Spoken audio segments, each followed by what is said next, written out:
हा तसा या ईमेल प्रमाणे फ्लाइट प्लॅन आहे, पण आम्हाला जे कळालंय तसा ऑफिशियली त्यांनी DGCA सांगितलं नव्हतं त्यांचा फ्लाइट प्लॅन काय. कारण त्याच्यामध्ये विषय एवढाच आहे की ते परत पुण्याला तर ते लँड करू शकत नाही, का पर्यायी एअरपोर्ट द्यावं लागतं.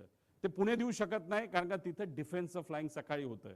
त्यानंतर मग त्याला सोलापूर देता येत नाही, त्यात सुद्धा अडचण आहे. त्याला जर दुसरं कुठलं तरी द्यायचं असेल तर ते फक्त चिपी एअरपोर्ट देऊ शकतात, पण ते पण नाही कारण त्यावेळेस तिथं धुक्का असू शकतं. पण असेल तर कुठलं तर मुंबईच असेल. त्यामुळे ते उगाच तुम्ही जो फेरफटका मारला तो न मारता अंदाज घेऊन 3000ची विजिबिलिटी जी 5000 पेक्षा कमी आहे. 5000 हे DGCAचं नॉर्म आहे. एक तर तुम्ही उडायला नव्हतं पाहिजे हा आमचा मुद्दा आहे, आणि उडला तरी लँड करण्याचा प्रयत्न तिथं केला नाही पाहिजे. तुम्हाला परत मुंबईला यावं लागलं असतं.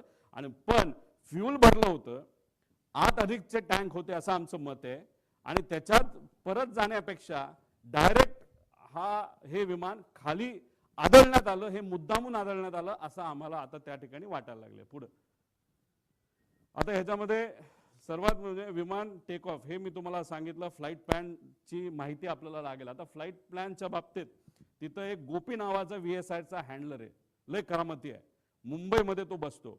आता हे काय करतात, फ्लाइट प्लॅन हे मॅन्युप्युलेट करू शकतात.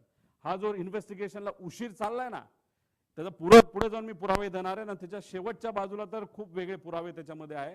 तर त्याच्यामध्ये मुद्दामून कागदपत्र बनवण्याचं काम हे VSR कडनं सुरू आहे असं आमचं तिथं मत आहे.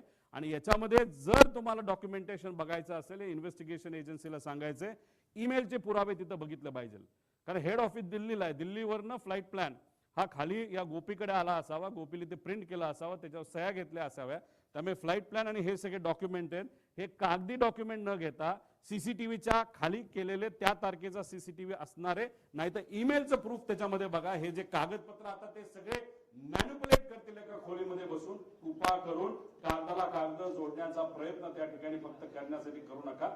डिजिटल प्रूफ आम्हाला पाहिजे, ही मागणी आमच्या महाराष्ट्रातल्या लोकांची आहे.